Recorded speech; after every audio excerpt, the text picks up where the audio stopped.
Em poucas palavras. Um olhar sobre o mundo, a vida e a sociedade, à luz da Palavra de Deus, com Augustus Nicodemos.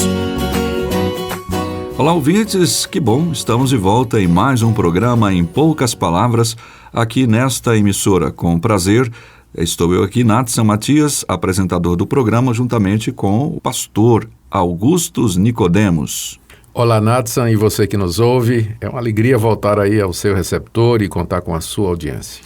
Já estamos aí um bom tempo, graças a Deus, vencendo estas semanas, falando sempre com você e sempre com algum tema de relevância para a sua vida. Vamos lá a mais um deles hoje. A Bíblia afirma que a vontade de Deus é boa, agradável e perfeita. A partir disso, então, o alvo que deveria ser a prioridade da vida de qualquer pessoa seria então encontrar essa vontade de Deus. O problema para alguns de nossos ouvintes reside no fato de que nem sempre eles conseguem entender essa vontade no meio de tantas vozes que dizem que a vontade de Deus é esta ou é aquela. Alguns querem uma vontade específica, ou seja, que profissão eu devo escolher, com quem devo me casar especificamente, qual cidade eu devo morar e por aí vai. Esse é o tema do programa de hoje, a vontade de Deus, como saber a vontade de Deus. Pastor, então, como é que eu posso saber a vontade de Deus para a minha vida? Pode ser a pergunta de muitos de nossos ouvintes hoje também. Sem dúvida, não é? Todos nós gostaríamos de saber a vontade de Deus, porque nós cremos que existe um Deus e que esse Deus é um Deus pessoal. Ou seja, ele tem um querer, ele tem uma vontade, ele tem um plano, ele tem um propósito. E quando a gente fala qual é a vontade de Deus, a gente está se referindo ao fato de que esse Deus planejou as coisas. Sim. Esse Deus tem um propósito, ele tem um plano para o mundo e para cada um de nós individualmente. Então, esse desejo das pessoas saberem a vontade de Deus, em si só já é muito bom, porque está admitindo que existe um Deus e que esse Deus tem uma vontade e que essa vontade é boa, perfeita, agradável e que é melhor do que a nossa. Porque se a gente desconfiasse que a nossa vontade fosse melhor do que a de Deus, a gente não queria saber a de Deus, né? Então, a gente tem que olhar isso por um ponto positivo. Quando alguém pergunta, como é que eu posso saber a vontade de Deus, já está pressupondo a existência dele. A existência dele e que essa vontade é boa, perfeita e agradável. Agora, a verdade é que o querer de Deus é misterioso. A gente não pode ler a mente dele. Nós não podemos acessar o mais íntimo do ser de Deus e descortinar os seus planos por nós mesmos. Se Deus não tivesse revelado, não tivesse mostrado, manifestado o querer dele, o plano dele, o propósito dele a nós jamais poderíamos conhecer, porque Deus é totalmente outro. Ele é eterno, ele é espírito invisível, ele é todo-poderoso, onisciente, onipotente, onipresente, justo, perfeito em todos os seus caminhos, e nós somos criaturas limitadas, finitas, não teria como a gente saber. Mas ele graciosamente, misericordiosamente, se revelou a nós.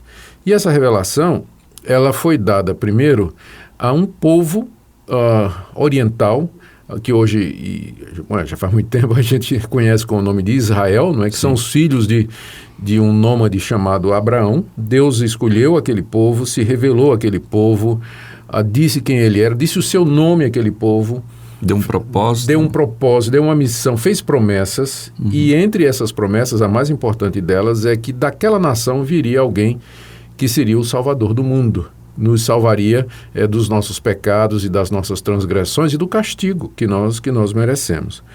E mais tarde, quando veio esse descendente daquele povo, que foi Jesus Cristo, ele não somente veio realizar esse plano de Deus, nos salvar, mas ele também nos revelou mais da vontade de Deus. Ele falou a respeito do ser de Deus, falou da sua bondade, da sua misericórdia, contou histórias belíssimas, como a famosa parábola do filho pródigo, ou do bom samaritano, que ilustram quem é Deus e o seu plano para conosco. E, finalmente, Cristo constituiu apóstolos, seus discípulos, chamados especialmente por ele, para registrar essa revelação de Deus, essa vontade de Deus.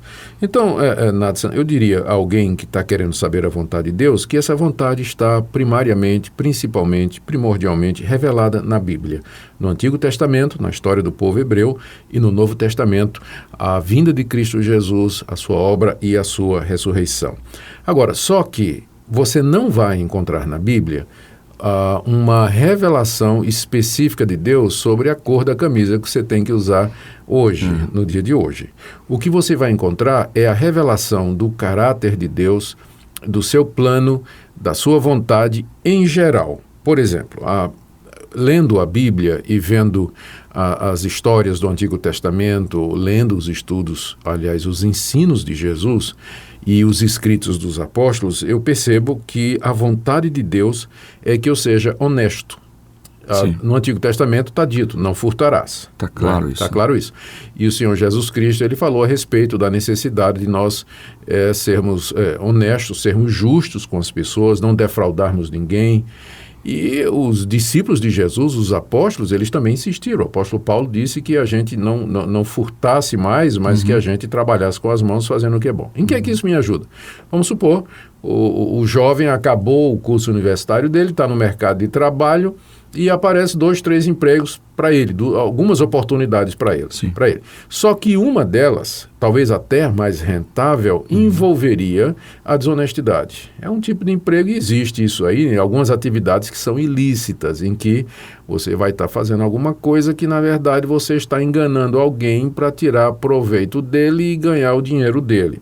Parecendo até, em alguns casos, até com a aparência de que está tudo certinho, sem tudo dúvida correto. Nenhuma, né? A gente poderia dar muitos exemplos desse tipo de atividade. Ora, a pessoa que quer saber a vontade de Deus não precisa perguntar a Deus, pedir a Deus uma revelação específica do tipo assim: Deus, qual é o emprego que o Senhor quer que eu siga, que eu aceite? Se o que está em jogo é claro, não é? Um emprego envolve desonestidade, mentira e abuso ao próximo, e o outro é uma ocupação honesta, ele já tem a resposta dele. Não precisa ficar não preocupado precisa com achar uma coisa, cair um anjo vir do céu, ter um sonho, uma visão para dizer, olha, a vontade de Deus é que você pegue o emprego honesto, porque já está revelado na Bíblia que Deus ama a verdade, Deus ama a sinceridade, a honestidade, está escrito que ele ama a balança justa, não é? E que ele aborrece esse tipo de coisa, a desonestidade, por exemplo. Se a gente não tiver esse parâmetro, por exemplo, diante desse exemplo, essa ilustração que o senhor acabou de trazer, de repente a gente olha para uma situação como essa e vê, poxa, olha só que interessante, um emprego rentável e que envolve até alguma coisa ilícita e com aparência de que não é ilícito, e ele ainda acaba espiritualizando aquilo, dizendo, olha, a porta que Deus abriu para mim, né? Ainda coloca Deus no meio. Ainda coloca Deus no meio. Pois é, aí que vem uma pergunta, antes da pergunta, qual é a vontade de Deus? Por que você quer saber? Por que o ouvinte quer saber a vontade de Deus? Porque a única razão que nos interessa saber a vontade de Deus é para obedecê-la. É saber a vontade de Deus para depois dizer, não quero, né? Isso aí não. Essa não é boa, eu prefiro essa outra. Então não vale nem a pena perguntar qual é a vontade de Deus. Deixa eu te dar outro exemplo, olha, de como funciona isso. Lá na primeira carta aos Coríntios, no capítulo 7, no verso 39, o apóstolo Paulo diz assim, que a mulher que ficar viúva, ela é livre para casar com quem quiser, desde que seja no Senhor. Então, você percebe, o princípio é que o casamento tem que ser no Senhor. E no vocabulário bíblico, isso seria mais ou menos dizer, em linguagem simples, em poucas palavras, crente teria que casar com crente. Só que Paulo diz, ela pode casar com quem quiser. Entre os irmãos, é claro, ele tem que estar disponível, né? Ela tem que querer, exato. ele tem que querer, mas há uma espécie de como se Deus deixasse a nossa escolha, desde que fosse dentro desse princípio, que seja crente, que seja livre, que esteja desimpedido. Então, embora eu não tenha na Bíblia uma revelação específica da vontade de Deus para todos os assuntos, mas eu tenho princípios, tenho orientações que norteiam isso. E posso pedir conselhos, posso olhar para as circunstâncias, uma porta que Deus abriu. De repente, uma mulher quer casar com um homem, mas o homem não está disponível, não é? Ele é cristão, mas não está disponível, ele já é comprometido, já assumiu outro compromisso. Então, essa é a resposta que eu daria, Nathan, para essa pergunta tão comum. Ok. Em muitas ocasiões a gente acaba escutando alguns conselhos, né? As pessoas buscam conselho, que é bom, não é negativo, eu penso, não sei o que o senhor pensa sobre isso, obviamente, mas esses conselhos precisam ser filtrados em primeiro lugar pelos princípios absolutos da palavra de Deus, para que possam julgar e encontrar a resposta correta da vontade. Sem dúvida. O referencial maior, o filtro maior, sempre é a revelação que Deus fez de si mesmo. E nós vamos encontrar essa revelação na Escritura Sagrada. Por isso, o crente que lê a palavra de Deus, medita nela dia e noite, procura aplicar os seus princípios para a sua vida, ele estará mais próximo e mais em condições de viver em harmonia com a vontade revelada de Deus. Pois é, então nós conversamos hoje sobre esse assunto, e você que ainda não sabe discernir a vontade de Deus, você pode procurar pedir a Ele que Ele se revele a você, e Ele, então, através da sua palavra, haverá de ensiná-lo a caminhar de acordo como Ele deseja, não é isso? Isso aí. Então tá bom. A gente vai ouvir uma música e daqui a pouco a gente volta. Tristes caminhos que a vida nos dá e a esperança que cedo vai são espinhos que a rosa tão bela não pode evitar. Tristes momentos, cenários sem cor e a incerteza que não se vai. São os ventos que trazem aos olhos o choro e a dor. Um vazio nos traz solidão, nossos pés não encontram o chão. Como olhar além do que vemos, onde achar a paz que tanto buscamos? Como compreender o caminhar e os planos de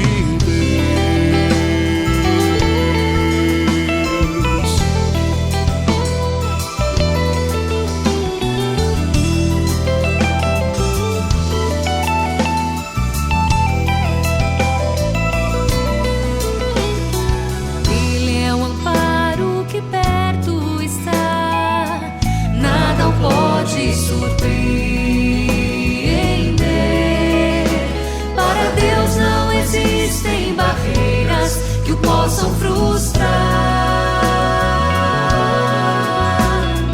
Ele é a rocha, a certeza da paz, nada o pode estremecer. Não há quem lhe ensine o caminho ou questione o que faz.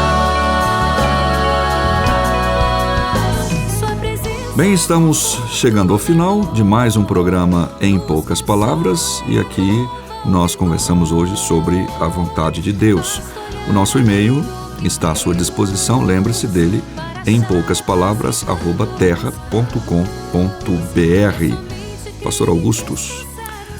A minha palavra final, querido ouvinte, é essa. Lá em Romanos capítulo 12, o apóstolo Paulo diz que a vontade de Deus é boa, perfeita e agradável, e que nós devemos buscar conhecê-la para não nos conformar com esse mundo, mas nos renovar diariamente pela transformação da nossa mente. Busque a palavra de Deus, ela traz a vontade dele para você, para a sua família e como você deve viver aqui nesse mundo. Deus o abençoe. Até o próximo programa.